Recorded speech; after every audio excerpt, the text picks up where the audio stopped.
Hey, I'm back. I have returned. I think today the plan is I'll probably just do like a bit of yapping, you know?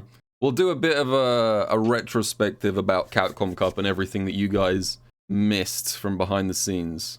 Yeah, so let's get started. Where do we even begin with this? Oh, I should say up front, I had mentioned that I might do some vlog stuff before I went, and I tried to do some vlog stuff.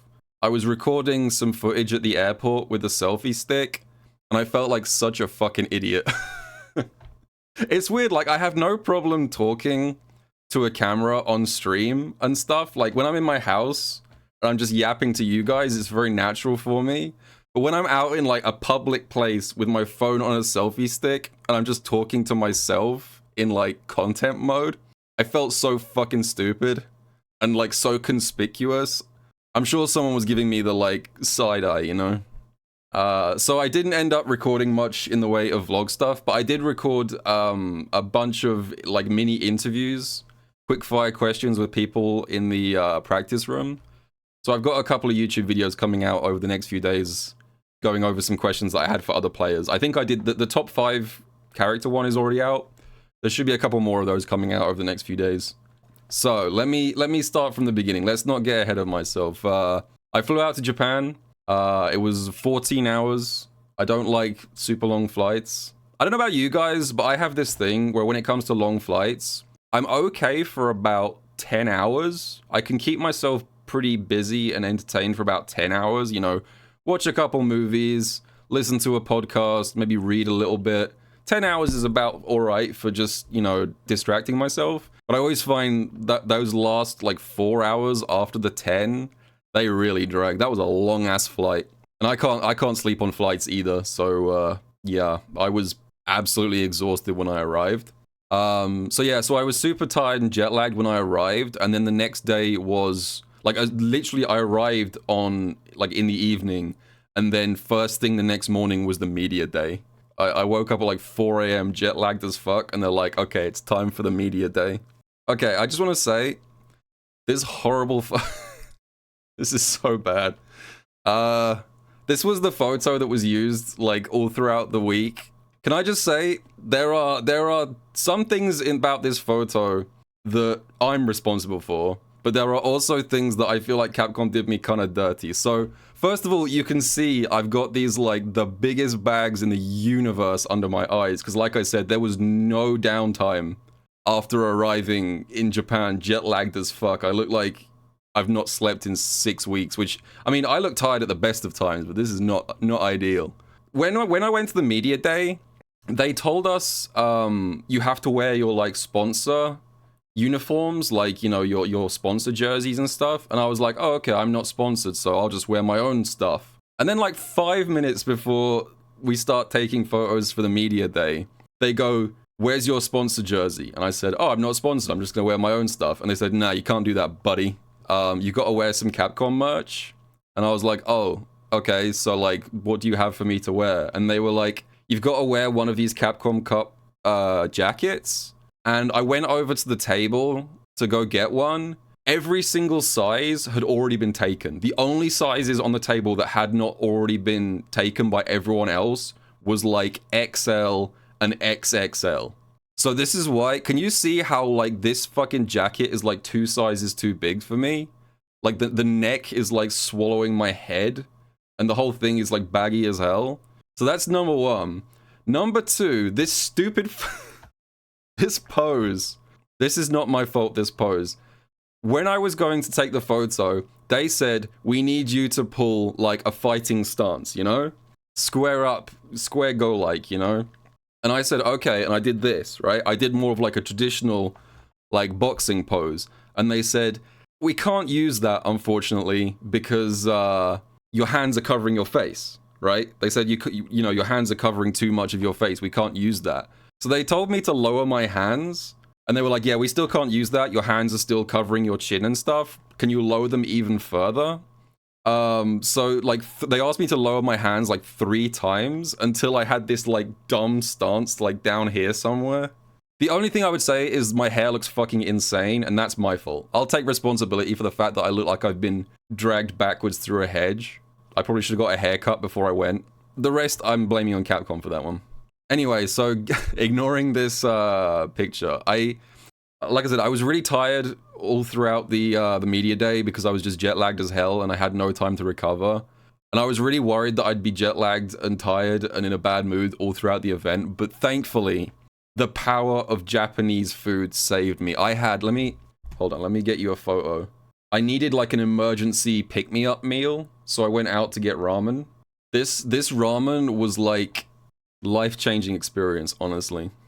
Yeah, this is the closest I've ever come to understanding what it's like to drink out of an Estus flask. You know, I've got a tip for you guys, because this was my second time in Japan. If you guys want to find good food, if you go to a place and they have like a touch screen for ordering, and it has like a setting that lets you change the menu to English, do not eat there. Do not go there. If they have like a high-tech touchscreen and an English menu, do not eat there. You want to go to the places, the spots, that have like a great big steel box nailed to the wall that has like dispenses tickets. You put money in and it dispenses tickets, and it was built in like 1972. You have to order your food through like a contraption. If it's a touchscreen, avoid at all costs. So yeah, so I was feeling a lot better on day 2. Like I'd eaten properly and I was starting to fix the jet lag situation, and so it was time for the first matches of Capcom Cup. I'm not going to do like a full match breakdown here because I actually feel like the matches kind of spoke for themselves. I guess I'll just highlight like a few key moments. Also, the venue was fucking incredible. It was like, it took place in the Ryogoku Kokugikan, which is hard to say if you're not Japanese. And it's like the #1 sumo venue. Like all the big sumo fights happen there. It's a really cool place to have Capcom Cup. Yeah, speaking of not having spotlights in the players' faces, I will say, to Capcom's credit, they did a great job of keeping the players happy. So they brought us out all during the day before the event started. They took us out all up to the venue, onto the main stage, and one by one, every single player, they asked to confirm, are you happy with the stage lighting? Like, it's not too bright, it's not in your eyes. Are you happy with the monitor? You know, we did controller tests, we did lag tests. The lag was flawless, by the way, I should say. Every single player there, not a single person had any problems with the setup. The setup was perfect, genuinely. Nobody had any issues with the setup. They had really good monitors, and it was, I don't quite know how they did it, but however they had it set up, I really hope that Capcom, like, passes on the details of the setup to like other TOs, because however they had wired it up for the stream setup on the main stage was flawless. It was on PC, yeah, but it was perfect. So yeah, anyway, day 1, let's jump into some matches. My first match of the entire event was against Bravery. Bravery plays like a sicko. I had been warned beforehand, like I'd spoken to a couple of people about Bravery's playstyle. And I was told that he was like hyper aggressive. I think he opened like every round with a forward jump.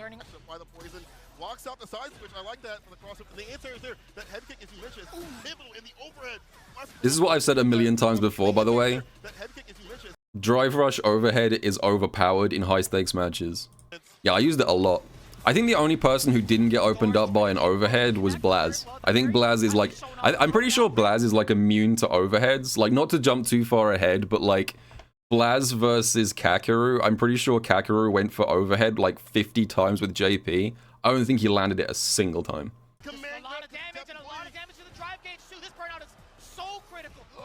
What happened here? I was surprised he didn't crouch. No, he did crouch.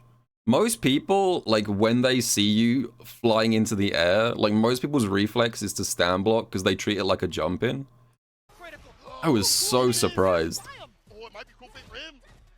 He knows.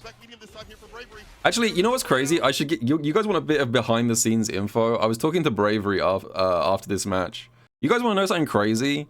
Bravery does not own any of the DLC characters. He has never bought them and never installed them on his home setup.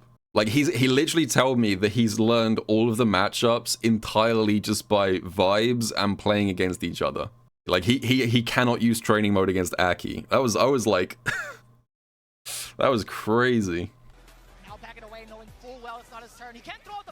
I don't know if you can use replay takeover. I probably could have killed here. I think this was a little bit...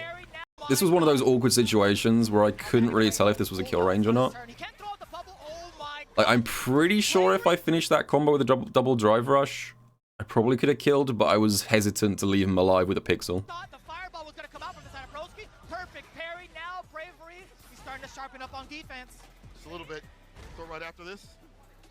Jump heavy kick. Now we switch it up in terms of like the buttons and again the spacing slightly when switching it up. Reversal on wake up works out in the overhead.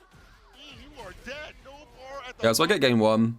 Again, like I said, I'm not gonna go through like all the matches in super high detail, but I got game one and then I lost game two to a couple of awkward interactions, and then things started going real bad in game three. Where was the point where I looked absolutely fucked? I was really proud of this. So it was 1-1, I lost game 2.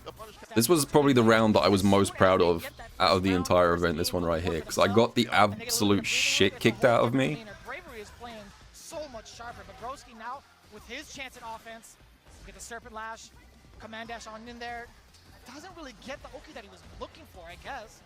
He is plus, though. Yeah, I'm in a real bad spot here. I'm just getting bullied, and I'm in burnout. Dive kick, throw. What do you even do when Cammy's doing this stuff? So, like, at this point, after this throw, this is basically unwinnable, right? Because he has level 2.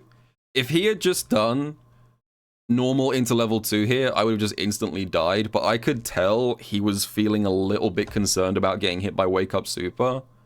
So I made the hard read to not do Wake Up Super, and instead I did Crouch Medium Kick into level 1. Like, I hard read that he's gonna predict me Wake Up level 1 to avoid getting chipped out. And then from here, I just kind of flow stated and just started reading everything perfectly. I get the Cower Crouch dive anti-air. And then that happens. So, I do have to come clean here. Regular watchers of my stream will know what happened here. It looked fucking amazing, but I do have to be completely honest here. This light snake step to avoid the second dive kick, that was a level 1. Because this input is quarter circle forward light kick, super is double quarter circle forward light kick. Now, to be fair to me, if I had got the level 1, it would have still hit. Like, it would have anti-aired the dive kick, so it's not like I completely fluked it. You know, it would have still worked if I had got the level 1. I would have anti-aired the dive kick, but it did look very cool avoiding the dive kick with the light slide. But I will be honest, this was a little bit fluky. But it's still a really cool comeback, though, I think. I could tell... Do you guys know the point in this set where I knew I was going to win? I could tell that I'd won the set already when this happened right here. Ready? That. Every single round up until that point, pretty much, I think except for one, Bravery had done round start jump, but I could tell he was uncomfortable after that comeback because he didn't do round start jump and I did round start jump. The only way to counter a Cammy player up forwarding is to up forward yourself. So I knew as soon as I did round start up forward and it didn't get anti-aired, I knew I was going to win from here. I could just sense it. Being able to tackle through and possibly get that juggle, but man, this punish counter is huge also for Broski. Scoop. Just jump. Cool fake. Gets the bounce. He's lit up. Level 3 is attacked.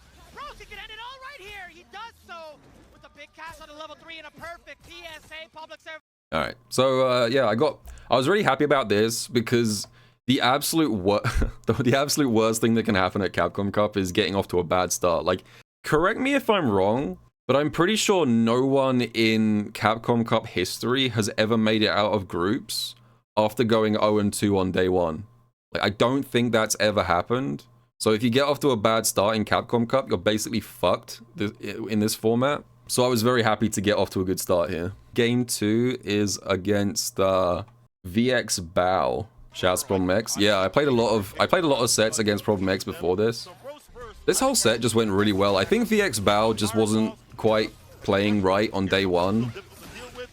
Like, VX Bao is a really good player, but I just feel like he was not quite locked in on day one. He started playing much better on day 2 and 3. Okay. Just mistiming the throw for the side of VX Bao. We did get a punish counter. Oh, that is huge. Off of that medium. He should have played more Honda. You guys realize that Honda now technically has a 100% win rate in Capcom Cup?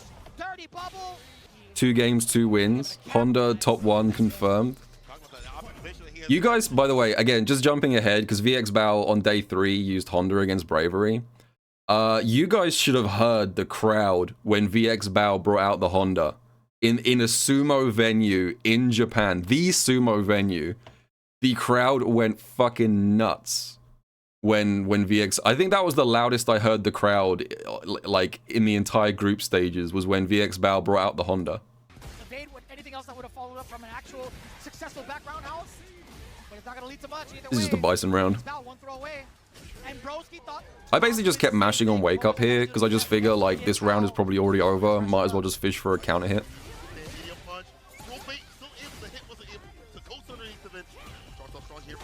I couldn't believe this went through, by the way. This was how I knew that VX Bao probably was, like, having, like, a bad day. I could not believe the mid-screen delay tech came out in this situation in round, like, game 1 of Capcom Cup. I was like, as soon as I saw this delay tech, this is like a ranked match delay tech. This is like a me delay tech in ranked.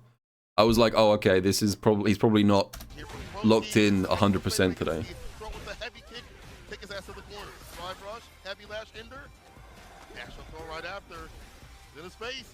You smell his breath. Huh? One more touch. There it is off the medium. This was crazy. I don't know what happened here. I got the counter hit off the drive rush cancel, which is just instantly game winning. And then I somehow got like an instant second drive rush cancel. I'm not quite sure what happened here. And then I just kind of, you know, super bronze combos right there. I don't know how I got the double drive rush. That was weird. It didn't really matter.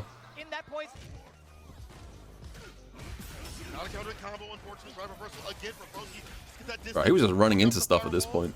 Perfect parry. Will VX Bao hold it for an OP cycle pressure at any point? The light lash might interrupt that continuously. The overhead. Broski with the big bets. This was a weird execution error on my part. So I get the game-winning hit here. I go for the slightly risky burnout overhead, and then I did level 2 here. This was supposed to be level 2, but I got medium puddle, which was kind of spooky. But then I just realized he's probably just gonna EX Psycho Crusher because it's M Bison, you know. If there's one thing I know about Bison is that when there's a scramble situation and I'm in burnout, 99.9% chance EX Crusher is coming. So just bait it. This is your time to shine with this character. Baited. He hit the brakes, he did. And Broski went up to 3. It's an easy victory. This is the most tournament combo of all time. This is how you know I was like not taking any risks. Oh yeah, it was correct, 100%. But doing stand heavy kick, flip straight into level 3. I'm not trying to take any risks here. Yeah, I got off to a good start. I got off to a really good start on day 1. I went 2-0. But then day 2, I made a big mistake in day 2. Do you guys want to know what my mistake on day 2 was? I went into day 2 thinking I only need to win one of the next 2 games to be in a good spot. That was my mindset going into day 2, and that is a huge fucking mistake. You should never ever do that. Never ever go into it trying to be like, I just need to like meet the minimum requirement. I should have just been like, doesn't matter what happens, I just gotta win. But I went into it with the complete wrong mindset of like, I can drop a game here, I just have to win one of the 2, and that is a stupid thing to do. So I lost to Blaz and I lost to Idom on day 2. But you know, mistakes happen. Blaz played incredibly. I was so impressed with Blaz. I mean, you guys don't need me to tell you that. This is the guy who finished 2nd place, but even still. Blaz is a monster. 15 years old. And he was so calm. Yeah, let me just jump ahead. So like, I got off to a really good start against Blaz. I think I was like a game and a round up. Yeah, so I took the first game against Blaz. So I'm a round away from going 3-0 in groups. Even if they do get the jump in on you, And then I get ready this. with an escape option just in case. Like Sure, it's a heavy here? bar in terms of the drive gauge, but pretty much equal in stance against Blas. He's willing to do that. That. You God, he has been waiting on that for so long. I was looking for the bait on the drive reversal and I got it. That's the tech. And right now, I'm thinking there is a 99.9% chance I win this. This guy is 15 years old.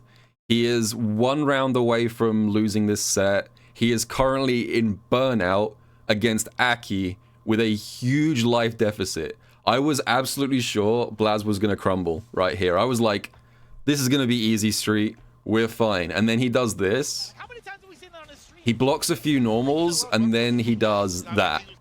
That DP shook me so hard because that DP basically just tells me that he's not tilted at all.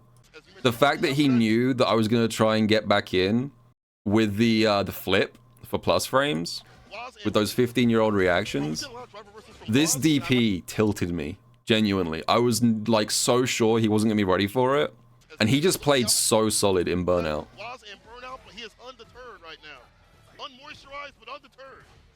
Like, he's playing aggressive, but he's not overextending. He's like being cautious, and then I end up burning out, and then I'm just fucked right here. And then I just lose the round. Like, this is what impressed me so much about Blaz, because it's not just that he's sick at the game.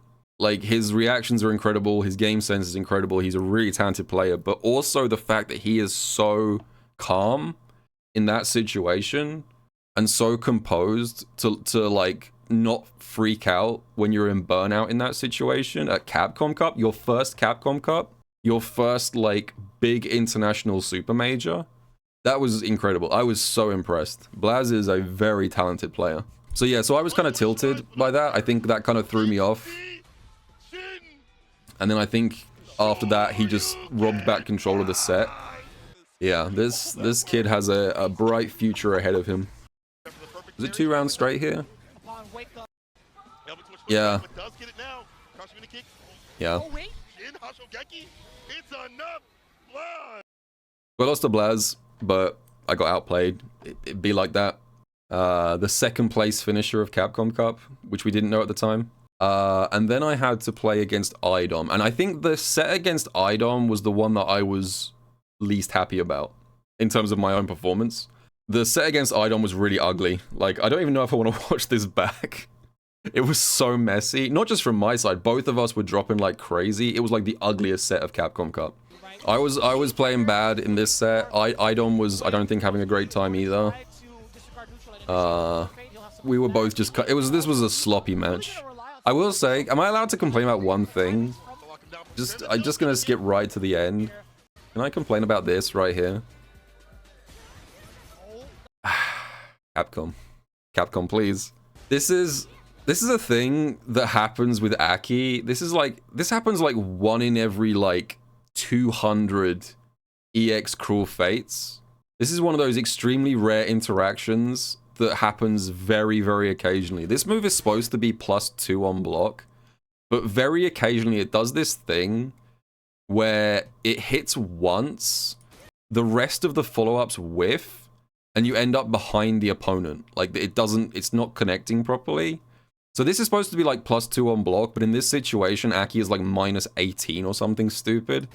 So I just die for it. That's a punish. It didn't really affect the outcome of the set. Like, I probably would have still lost anyway, because this is a really fucking stupid thing to do. Like, why did I put myself into burnout for this in the first place? Like, I probably would have lost regardless, but I was a little bit salty about that. That's how it goes. So anyway, so my day 1 went really well, and then my day 2 went not well. And then I had one more game left to play. I had one more game on game 3 against Emperor, and I decided, I made the right call, and I said, I gotta fix my mindset right now. I am not even gonna consider looking at the group, like, number crunching. I'm not gonna go in with this, like, I need to get this score against this player. I need this match to have this result. I literally just went into day 3, and I said, I need to win this match. That was the only thing I was thinking of. Nothing else was on my mind. And it worked quite well, because I think I played pretty good against Emperor. Okay, driver speed caught you standing. Yeah. Surprise, usually, oh my goodness, with the punish counter damage on that. You already know round The years were great. The Japanese fans love doing that. It was the same when I went to the Japan premiere last year.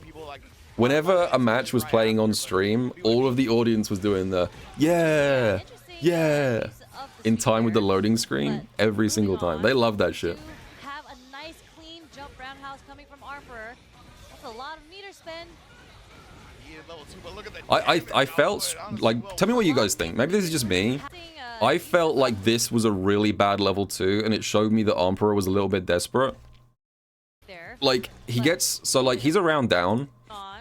He gets the jump in, and he just does max damage into level 2, mid-screen. I was really confused by this. Like, that seemed to me like he's just, like, desperate to get any damage on the board. And so I was actually kind of happy to get hit by this. I would much rather get hit by that there than, like, a level 3 later on.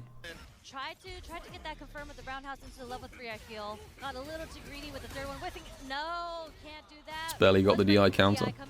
I was in a bit of a weird spot here because I just didn't know if I should level 3 here. Like, I'm still not... I probably made the right call. No, can't do that. Was ready with the DI. I was thinking, like, really hard in this moment. Like, should I level 3 here and go for the drive gauge damage, or save it for the next hit? I decided not to, but I don't know if it was the right call. I mean, it worked out. Now Broski is just going to work surgically. Look at the damage. Yeah, it's going to be a lot, 100% here. Armper's not going to have a lot of drive meter left to work with either. Looking tough, long for Mans in this round. Drive rush whiff throw, and then I got... I was so surprised this worked. This was like the latest delay tech in history. I was not ready for that conversion. Didn't really matter though. He's basically dead at this point. How much magic you got in this pixel, Armper? Watch the trade on the whiplash too. Ready with the anti. When do we complain about the lack of announcement? See, here's the thing. I probably would have been pissed about the fact that Capcom didn't announce anything if it wasn't for the fact that I was enjoying Japan and I didn't watch any of the SFL finals. The SFL finals was the only day off I had the entire time that I was in Japan. So instead of watching Street Fighter 6, I was like, I'm gonna fucking have a vacation for one day. I probably would have been annoyed if I was watching it on stream. Because that didn't the SFL finals take like fucking 9 hours to finish or something crazy? The streams kind of dragged a little bit, I think. It was 11 hours. Yeah, but so I didn't watch it. I was too busy touching grass. So I missed the whole, like, lack of announcement blow up, I guess. Because I was too busy having a good time. Yeah, I saw the new format announcements and stuff, which I have some mixed feelings about. I'm glad that they're going back to a points-based leaderboard for the offline events, but there's also some weird stuff in there, like almost every super region is gone from the World Warriors, except for some fucking reason the UK is a super region. And that benefits me personally, but I don't think it should be. There's no real reason the UK should be a super region. Does someone at Capcom just really like the UK? It's just for me personally. We need Ending Walker in the Cup next year. Yeah, great downwards hitbox, not a great horizontal hitbox. Broski does find the anti-air this time though. And oh my, I don't know if this combo's ending anytime soon. Sajam, will it kill? Gonna be a lot of hold on to damage. Alrighty, chat room. Let me see what you got. Nope. Let's go. You were right. Okay, Hand over the channel points. Down with the health, though, still poisoned. Yes, indeed. It's gonna be a hell of a comeback you have to make. Now, how much magic you really got in this one, brother? It's literally one pixel of health. Uh-oh. Very well done. So yeah, there, the overhead. I beat Emperor. By the way, I should say, this win being 2-0 ended up being absolutely pivotal. I didn't realize at the time, because like I said, I was too focused on just winning the match. I wasn't looking at points. It wasn't until afterwards that I realized if I had won this 2-1, rather than 2-0, I would not have made it into top 16. So not only did I need to win this, the only route for me to get into top 16 was it had to be a 2-0 win. Otherwise, I would have lost on points to VX Bao. So I went 3-2 in my group and qualified for top 16. Blaz ended the group 5-0, which is fucking crazy. The only person who beat Blaz the entire event was Kakeru. It was just Kakeru. He was the only person that was able to stop the young prodigy. So it was Blazg first, me second, VX Bao third, Emperor fourth, and Idom fifth, I believe. So I made it through to top 16, and then I looked at my top 16 bracket, and I had to play Takedo. And not just any Takedo, but Takedo in front of a Japanese audience in a completely full venue. Like, I think there was, if I remember rightly, there was 7,000 people in attendance for the Capcom Cup Finals. The venue was sold out. I'm not kidding. To be honest, I was just happy to play Takedo. Like, my only regret from the match against Takedo is just that I couldn't put on a better show. I was just so fucking happy to be in a position where, like, I can play on a stage in front of, like, 7,000 people against who I consider to be, like, the final boss of Street Fighter. The face of the happiest man. Yeah, I look fucking thrilled. I was just so happy to be in a position like this. Like I said, my only regret is just that I don't think I played at 100% potential. I feel like I was a little bit too reserved in this match. A little bit too risk averse. You know what's crazy about playing Takedo is that I got some amazing advice before this match that I then did not integrate because I'm an idiot. I was talking to Jabby M, and if you guys don't know, Jabby M is like the Takedo hard counter. Jabby M beat Takedo in the group stages a couple days earlier, and he also beat Takedo at Rebel Kumite last year. Jabby M just seems to know Takedo's style. He just has a streak on Takedo. So I spoke to Jabby, and he gave me some amazing advice. This is what Jabby M told me. He said to me, Takedo loves doing stand heavy punch into heavy Jinrai. If you block stand heavy punch, do a drive impact, I guarantee you it will hit. That's what Jabby told me. And I did not integrate that. And Takedo did stand fierce into heavy Jinrai about 800 times. And I did not DI it a single time. I don't, like, it's one of those situations where, like, it was good advice, and it was definitely what I should have been doing, but I just don't like DIing that much in high stakes situations. Maybe I'm just too risk averse.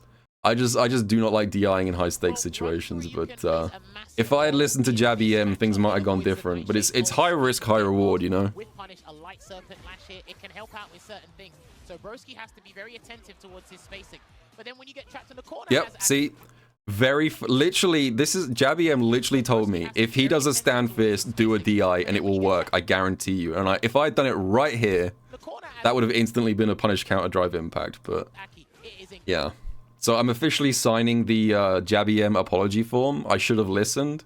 I did not listen to your advice. You were spot on. Incredibly difficult to try and get outside of that hop just there. I think one of the things we talked about too prior to coming up on stage is that Broski... This Broski guy sucks, yeah, unfortunately. Akis have been in general with all four of them in the world, right? But so this type of different look is something Takedo might not be ready for. That poison is ticking down with back-to-back throws. You could have been able to snipe that, I think. Ken stuff. Gonna get the conversion here is Takedo. Can he sneak in another throw? Yes, he will. What's the choice gonna be from Broski? And he takes another grab. And I promise you, I am hoping his personal opinion on Ken. Ken smile. How did I end up being like the representative of the Ken hatred? How did that happen? I feel like I've been thrust into a position that I don't agree with. I'm an Akuma hater, but people keep painting me as a Ken hater.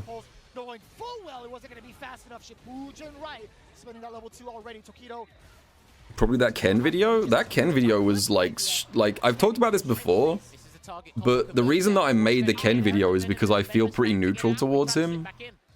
The reason that I've never made a why Akuma is strong video is because it would be more like a rant than anything else, because I fucking hate Akuma. But yeah, somehow I became the final boss of hating Ken, but I don't actually feel that strongly about Ken. Other than Jinrai being stupid, I have no strong feelings about that character. Looks like Broski's going to be a little bit more stubborn, a little bit more obstinate with those throws, just to pile it on, and if Takedo keeps damn, Jammer's kind of roasting me right now. I heard Jammer's, like, there was some blow up with Jammer's. I was talking to him at the event, he said people were, like, angry about his commentary or something. There was some kind of blow up, but I kind of missed it because I was too busy enjoying fighting games. Jammers is a really nice guy. I like Jammers a lot. He's a really nice fella. He's one of the hardest working commentators. And version into the heavy circle. You know, some people have an off day from time to time. Who cares? Oh, because of the Tokido's gotta Venomous be Fang! careful, man. Exactly that. He wasn't allowed to throw that fireball. He was still in that poison state. Safe jump, and now the barrage coming in from Broski. He is going to get that roundhouse. Luckily enough, it wasn't a Serpent Lash to anti-air. He wants roundhouse into level 3. I wanted that single hit confirm off crouch heavy kicks so bad. Into the claws of Yazi, and we're gonna get a 1-1. So I got a game. I got a game back. I didn't get completely run over by Takedo, but it wasn't a very interesting game. Honestly, this set was kind of boring. I gotta be honest. Like I said, my biggest regret of this match against Takedo is just that I didn't do anything cool. I was just playing a little bit too reserved. I wasn't playing badly. I was just playing kind of meh. This whole thing. I don't even think I have anything to comment about this match. It was just he was just playing better than me, and I was just playing kind of mid. And yeah, I lost 3-1, I think. Yeah. I just don't have much to say about this set. Like, I just wish I could have put on a better show. So that was where my my Capcom Cup run ends, unfortunately. I made it out of groups, but I lost to Takedo and I finished 13th, yeah. Which is, I mean, it's decent. It's not terrible. I wish I could have done a little bit better, but, you know, I had a good time. I had a lot of fun. The event was really, really well run. Like, credit to Capcom. They put on a good show. It's going to be back in Japan again next year. Same place. How was the hotel? This was my view out of the hotel window. This. I mean, ignoring the greatest crossover in history. Unfortunately, the Yotsuba chapter wasn't included in the view. I bought that myself. But this photo is a view out of my hotel room window. So you've got a full view of like Tokyo. This is the Tokyo Skytree. And I don't know if you can see, hold on. Can you guys see my mouse cursor? Like there's a little bump on the horizon here. This is Mount Fuji. I could on clear days, I could see the Skytree and Mount Fuji from my hotel room window. It was really cool. This was the most important thing I got when I was in Japan. This is the long-awaited Yotsuba Azumanga crossover chapter. The Osaka appearance. Can you say that again in English? Okay, it's basically the weeb version of like the Avengers Endgame team-up scene. You know, when everyone comes out the portals at the end of Avengers Endgame. It's that, but for shameless weebs. Everyone got to choose their nickname? No, they assigned everyone nicknames. I think. I don't think people got to choose their own nicknames for the event. I think they called me like the Capybara or something, which I was cool with. The Great Capybara, that was it, yeah. Oh yeah, I came out on stage. I forgot about that as well, yeah. Woe, Capybara be upon ye. Capybara jump scare. So, yeah, that was Capcom Cup. I had a lot of fun. Hopefully I'll do better next year. And thanks again for all the support. I really appreciate everyone who came through to say nice things while I was at Capcom Cup. It does mean a lot to me.